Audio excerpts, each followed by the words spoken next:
Hi hello ಹೇಗಿದ್ದೀರಾ ಎಲ್ಲರೂ? Hope ಎಲ್ಲರೂ ಚೆನ್ನಾಗಿದ್ದೀರಾ ಅಂತ. ನಾನು ಕೂಡ ತುಂಬ ಚೆನ್ನಾಗಿದ್ದೀನಿ.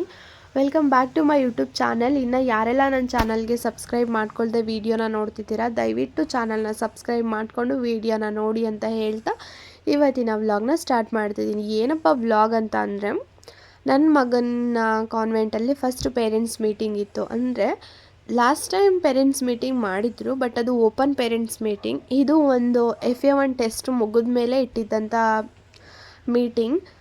ಸೊ ನಾವು ಕಂಪಲ್ಸರಿ ಅಂತೇನೂ ಅವ್ರು ಹೇಳಿರಲಿಲ್ಲ, ಬಟ್ ನನ್ನ ಮಗಂದು ಯೂನಿಫಾರ್ಮ್ ಕೂಡ ಒಂದು ಪೇರ್ ಕೊಟ್ಟಿದ್ದರು, ಇನ್ನೊಂದು ಪೇರ್ ಅಂದರೆ ಸೈಜಸ್ ಇಲ್ಲ ಅಂಥೇಳಿ ಲೇಟ್ ಮಾಡ್ತಿದ್ರು. ಸೊ ಅದನ್ನು ಕಲೆಕ್ಟ್ ಕೊಡ್ತೀವಿ ಇವತ್ತು ಅಂತ ಅವರೇ ಹೇಳಿದ್ರಿಂದ ಯೂನಿಫಾರ್ಮ್ ಕಲೆಕ್ಟ್ ಮಾಡಬೇಕಿತ್ತು, ಹಾಗಾಗಿ ಕಂಪಲ್ಸರಿ ಹೋಗಿದ್ವಿ. ಆ್ಯಂಡ್ ನಮ್ಮ ತೋಟಕ್ಕೆ ಇದೇ ರೂಟಲ್ಲಿ ಹೋಗ್ಬೋದು. ಹಾಗೆ ಅದಕ್ಕೂ ನಿಯರ್ ಬೈ, ಕಾನ್ವೆಂಟಿಗೂ ತೋಟಕ್ಕೂ ನಿಯರ್ ಬೈ ಇರೋದ್ರಿಂದ ಈ ರೂಟಲ್ಲೇ ಹೋದ್ವಿ. ನಾವು ಮೇನ್ ರೋಡಲ್ಲೇನೂ ಹೋಗಿಲ್ಲ. ನಾನು ಸ್ವಲ್ಪ ಸಿಟಿಗೆ ಹೋಗಬೇಕಿತ್ತು ಇವತ್ತು.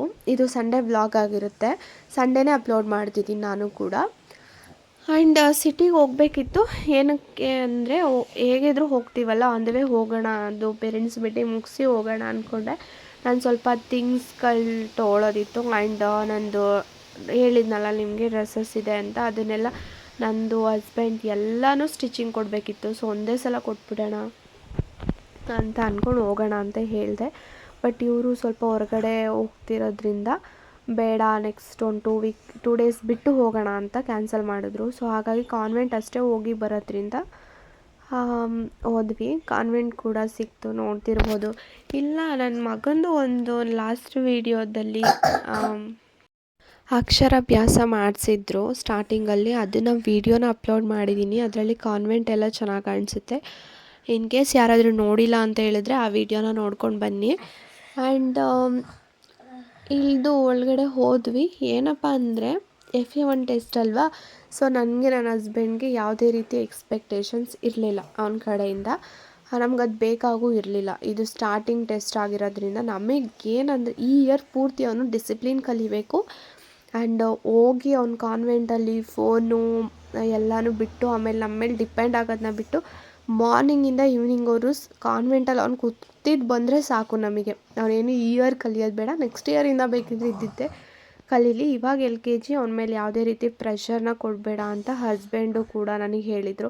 ಹಾಗಾಗಿ ನಾನು ಅಷ್ಟೇನು ತಲೆ ಕೆಡಿಸ್ಕೊಂಡಿರಲಿಲ್ಲ. ಅವನಿಗೆ ಮಾಡಲೇಬೇಕು, ನೀನು ಈ ಥರ ಓದಲೇಬೇಕು, ಬರೀಲೇಬೇಕು, ಆ ಥರ ಎಲ್ಲ ಏನಿರಲಿಲ್ಲ. ಇಲ್ಲಿ ಕಾಣ್ತಿದ್ದೀರಲ್ಲ ಪೇರೆಂಟ್ಸು, ಆ ಮಗು ಕೂಡ ಪಾಪಣಿ ಫ್ರೆಂಡ್ ಅಂತೆ. ಸೊ ಅವ್ರು ಹೇಳ್ತಿದ್ರು ಪಾಪಣಿ ಅಂತ. ನಾನು ಅಂದೆ ಅವನನ್ನು.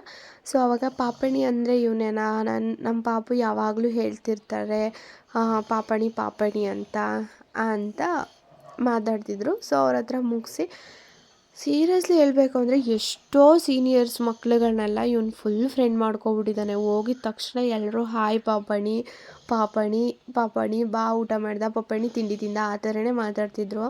10 to 12ವರೆಗೂ ಪೇರೆಂಟ್ಸ್ ಮೀಟಿಂಗ್ ಇದ್ದಿದ್ದು.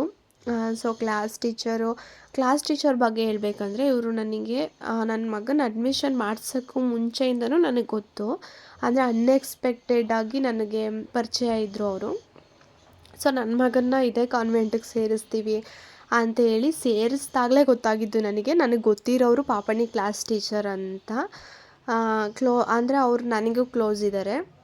ಕ್ಲೋಸ್ ಅಂದರೆ ಒಂಥರ ಕ್ಲೋಸ್ ಇದ್ದಾರೆ. ಸೊ ಇಲ್ಲಿ ಪಾಪಣಿ ಹೇಳ್ತಾಯಿದ್ರು, ನಾನು ಹೇಳ್ತಿದ್ದೆ ಪರವಾಗಿಲ್ಲ ನನ್ನ ಮಗ ಮಾಡಿಬಿಟ್ಟಿದ್ದಾನಲ್ಲ ರೀ ಅಂತ ಹಸ್ಬೆಂಡಿಗೆ. ಸೊ ಅವ್ರು ಹೇಳ್ತಿರೋ ಹೌದಲ್ವಾ, ಪರವಾಗಿಲ್ಲ ಅಲ್ವಾ ನಿಮ್ಮ ಮಗ ಅಂತ ಅವರು ಮಾತಾಡ್ತಾಯಿದ್ರು. ನಾವು ಎಕ್ಸ್ಪೆಕ್ಟೇ ಮಾಡಿಲ್ಲ ಅಂದಾಗ ಇಷ್ಟು ಕಲ್ತಿದ್ದಾನೆ ಅಂದರೆ ಖುಷಿ ಆಗುತ್ತೆ. ಇವಾಗ ನಾವು ಇವರಿಂದ ಇಷ್ಟು ನೀನು ಮಾಡಬೇಕು ಅಂತ ಹೇಳಿ ಅವ್ರು ಅದನ್ನು ಮಾಡಿಲ್ಲ ಅಂದಾಗ ನಮ್ಗೆ ಬೇಜಾರಾಗುತ್ತೆ. ಈ ಅವನು ಫ್ರೀಯಾಗಿರಲಿ ಅಂತ ಬಿಟ್ಟಿದ್ದಾಗ ಇಷ್ಟು ಕಲ್ತಿದ್ದಾನೆ ಅಂದರೆ. ಆ್ಯಂಡ್ ಓರಲಲ್ಲಿ ಕೂಡ ಅಷ್ಟೇ, ಇವನು ಫುಲ್ ಔಟು. ಎಷ್ಟು ಅವ್ರು ಹೇಳ್ತಿದ್ರು ಓರಲ್ ಚೆನ್ನಾಗಿ ಮಾಡ್ತಾನೆ ಅವನು, ಬಟ್ ಇದು ಸ್ವಲ್ಪ ಅವನಿಗೆ ಪೆನ್ಸಿಲೆಲ್ಲ ಇಟ್ಕೊಳ್ಳೋದಕ್ಕೆ ಕಷ್ಟ ಆಗ್ತಿದೆ ಅಂತ. ಸೊ ಫುಲ್ ಖುಷಿ ನನಗಂತೂ. ಆಮೇಲೆ ಮ್ಯಾಥ್ಯೂ ಫಾಲೋಯಿಂಗ್ಸ್ ಕೂಡ ನಾನು ಹೇಳ್ಕೊಟ್ಟಿದ್ದೆ. ಅದೊಂದು ನಾನು ಚೆನ್ನಾಗಿ ಕ್ಲಾಸ್ ತೊಗೊಂಡಿದ್ದೆ, ಮ್ಯಾಚ್ ಮಾಡೋದನ್ನ ಮಾತ್ರ. ಇದನ್ನು ಇದೇ ಥರ ಇರುತ್ತೆ, ನೀನು ಇದೇ ಥರ ಮ್ಯಾಚ್ ಮಾಡಬೇಕು ಕಂದ ಅಂತ ಹೇಳಿದ್ದೆ. ಏನಾಯಿತು ಅಂದರೆ ಅವನಿಗೆ ಟೆಸ್ಟಲ್ಲಿ ಪೇಪರ್ ಕೊಟ್ಟಿದ ತಕ್ಷಣ ಅವ್ನು ಅಳೋದಕ್ಕೆ ಸ್ಟಾರ್ಟ್ ಮಾಡ್ತಿದ್ದಂತೆ. ಅಂದರೆ ಸಿಂಗಲಾಗಿ ನೀವೇ ಬರೀಬೇಕು ಅಂತೆಲ್ಲ ಕೂರಿಸ್ತಾರಲ್ಲ, ಸೊ ಆವಾಗ ಅವನು ನನಗೆ ಅಮ್ಮ ಬೇಕು, ನಮ್ಮಮ್ಮ ಬೇಕು, ನಮ್ಮಪ್ಪ ಬೇಕು, ಕಾಲ್ ಮಾಡಿ ಆ ಥರ ಎಲ್ಲ ಅಳೋದಕ್ಕೆ ಸ್ಟಾರ್ಟ್ ಮಾಡ್ತಿದ್ದಂತೆ. ಈ ಇವಾಗ FA1 ಏನಾಗುತ್ತೆ ಮಕ್ಕಳಿಗೆ ಅಂದರೆ ಕಲ್ತ್ಕೊತಾರೆ. ಪೇಪರ್ ಅಂದ್ರೇ ಹೇಗೆ, ಟೆಸ್ಟ್, ನಾನು ನನ್ನ ಮಗನಿಗೆ ನಾಳೆ ಟೆಸ್ಟ್ ಇದೆ ಮಗನೇ ಅಂತ ಹೇಳಿದ್ರೆ, ಟೆಸ್ಟ್ ಅಂದರೆ ಏನಮ್ಮ ಅಂತ ಕೇಳ್ದ ನನ್ನನ್ನು. ಸೊ FA1 ಎಲ್ಲ ಮಕ್ಕಳು ಮಾಡೋದು ಇದನ್ನೇ. ಪ್ರೆಷರ್ ಅಂತೂ ನಾವು ಮಾಡೋಕ್ಕೆ ಹೋಗಲ್ಲ ಅವನಿಗೆ. ಇವಾಗಲೇ ಮುಂದೆ ಇದೆ ಕ್ಲಾಸ್ ಆಗಂತ ಈಗ ಫ್ರೀ ಬಿಟ್ಟಿದ್ದೀನಿ ಅಂತ, ಮುಂದೆ ಫ್ರೀ ಬಿಡ್ತೀನಿ ಅಂತ ಅಲ್ಲ, ಮುಂದೆ ತೊಗೊತೀನಿ ಕ್ಲಾಸ್ನ. ಆ್ಯಂಡ್ ಅವ್ನು ಯೂನಿಫಾರ್ಮ್ ಹೇಳಿದ್ನಲ್ಲ ಕಲೆಕ್ಟ್ ಮಾಡಿಕೊಂಡು, ಗ್ರೌಂಡ್ ಇದೆ ಅವನಿಗೆ, ಅದು ಯಾಕೆ ಅಂತ ಗೊತ್ತಿಲ್ಲ. ನಾನು ಅವ್ರ ಮ್ಯಾಮ್ ಹತ್ರನೂ ಅದನ್ನೇ ಡಿಸ್ಕಸ್ ಮಾಡ್ತಿದ್ದೆ. ಏನು ಮ್ಯಾಮ್ ನೀವು ಅವನ್ನ ಆಟ ಆಡೋದಕ್ಕೆ ಅದನ್ನು ಕೇಳೋದಕ್ಕೆ ಹೋಗಿದ್ದೆ ನಾನು. ಆಟ ಆಡಿಸ್ತಿದ್ದೀರಾ ಇಲ್ವಾ ನೋಡಿ ಅಲ್ಲಿ ಯಾವ ಥರ ಹೋಗ್ತಿದ್ದಾನೆ ಅವನು ಗ್ರೌಂಡ್ ನೋಡಿದ ತಕ್ಷಣ ಅಂತ. ಇಲ್ಲ ಆಟ ಆಡಿಸ್ತೀನಿ, ಬಟ್ ಯಾಕೆ ಅಂತ ನನಗೂ ಗೊತ್ತಿಲ್ಲ ಅಂತ ಹೇಳ್ತಿದ್ರು. ಆಟದ ಕಡೆ ಪ್ರಿನ್ಸಿಪಾಲ್ ಹತ್ರ ಹೋಗಿ, ಪ್ರಿನ್ಸಿಪಾಲ್ ಅವರು ನನ್ನ ಹಸ್ಬೆಂಡಿಗೆ ಗೊತ್ತು. ಸೊ ಪ್ರಿನ್ಸಿಪಾಲ್ನ ಮೀಟ್ ಮಾಡಿದಾಗ ಅವ್ರು ಹೇಳಿದ್ದು, ನನ್ನ ಸರ್ ಅಂತ ಕರೆಯೋದಕ್ಕೆ ಹೇಳಿ, ಅಂಕಲ್ ಅಂತ ಕರೀತಾನೆ ಪಾಪಣಿ ಅಂತಲೇ ಅವ್ರದ್ದು.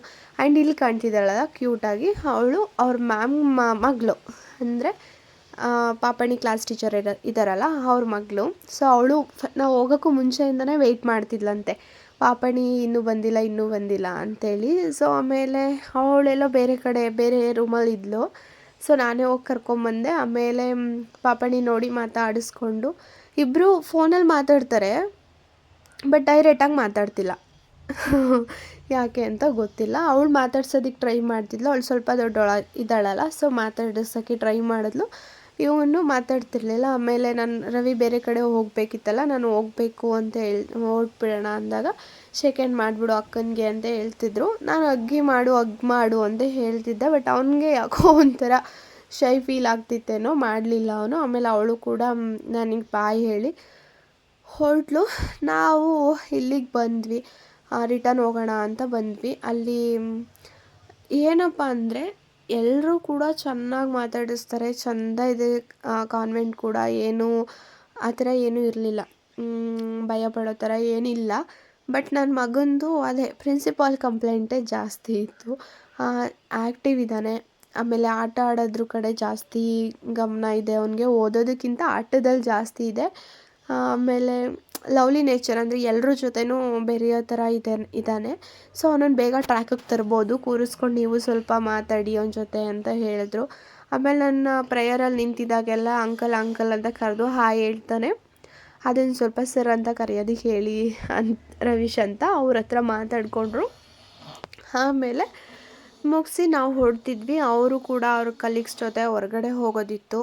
ಸೊ ಅವರು ಬರಲಿ ಅಂತ ಅಂದ್ಬಿಟ್ಟು ಅವ್ರ ಮನೆ ಕಡೆ ಹೋಗಿದ್ವಿ. ಅಂದರೆ ಅಲ್ಲಿ ಅಣ್ಣ ಇದ್ರಲ್ಲ, ಸೊ ಅವ್ರನ್ನ ಪಿಕ್ ಮಾಡಬೇಕು ಅಂತ ರವಿ ಹೇಳಿದ್ರು. ಅವ್ರನ್ನ ಪಿಕ್ ಮಾಡಿ ನಮ್ಮನ್ನು ಮನೆ ಹತ್ರ ಬಿಟ್ಟು ಅವ್ರು ಹೊರಡೋ ಪ್ಲ್ಯಾನ್ ಇತ್ತು. ಅವರು ಸ್ಟಾರ್ಟಿಂಗಲ್ಲೇ ಪೇರೆಂಟ್ಸ್ ಮೀಟಿಂಗ್ನೇ ಕ್ಯಾನ್ಸಲ್ ಮಾಡಿ ಹೊರಡೋಕ್ಕೆ ರೆಡಿ ಇದ್ದರು. ಬಟ್ ಆ ಬ್ರೋ ಇದ್ದಾರಲ್ಲ, ಅವರ ಮಗಳು ಕೂಡ UKG. ಸೊ ಅವಳ ಪೇರೆಂಟ್ಸ್ ಮೀಟಿಂಗು ಅವ್ರು ಅಟೆಂಡ್ ಮಾಡಬೇಕಿತ್ತಲ್ಲ. ಸೊ ಇಬ್ಬರು ಮೀಟಿಂಗ್ ಅಟೆಂಡ್ ಮಾಡಿಬಿಟ್ಟೋಣ, ಆಮೇಲೆ ಹೋಗೋಣ ಸರ್ ಅಂತ ಅವರು ಹೇಳಿದರು. ಸೊ ಹಾಗಾಗಿ ಅವ್ರನ್ನ ಪಿಕ್ ಮಾಡೋಕ್ಕೆ ಮನೆ ಹತ್ರ ಹೋಗಿ ಅವ್ರನ್ನ ಪಿಕ್ ಮಾಡಿಕೊಂಡು ಆಮೇಲೆ ಕರ್ಕೊಬರೋಣ ಅಂತ.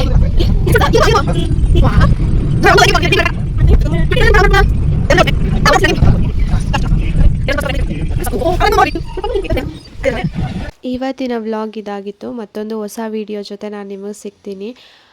ಆ್ಯಂಡ್ ಇನ್ನು ಯಾರೆಲ್ಲ ನನ್ನ ಚಾನಲ್ಗೆ ಸಬ್ಸ್ಕ್ರೈಬ್ ಆಗಿಲ್ಲ, ದಯವಿಟ್ಟು ನನ್ನ ಚಾನಲ್ನ ಸಬ್ಸ್ಕ್ರೈಬ್ ಮಾಡ್ಕೊಂಡು ವಿಡಿಯೋನ ನೋಡಿ. Thank you.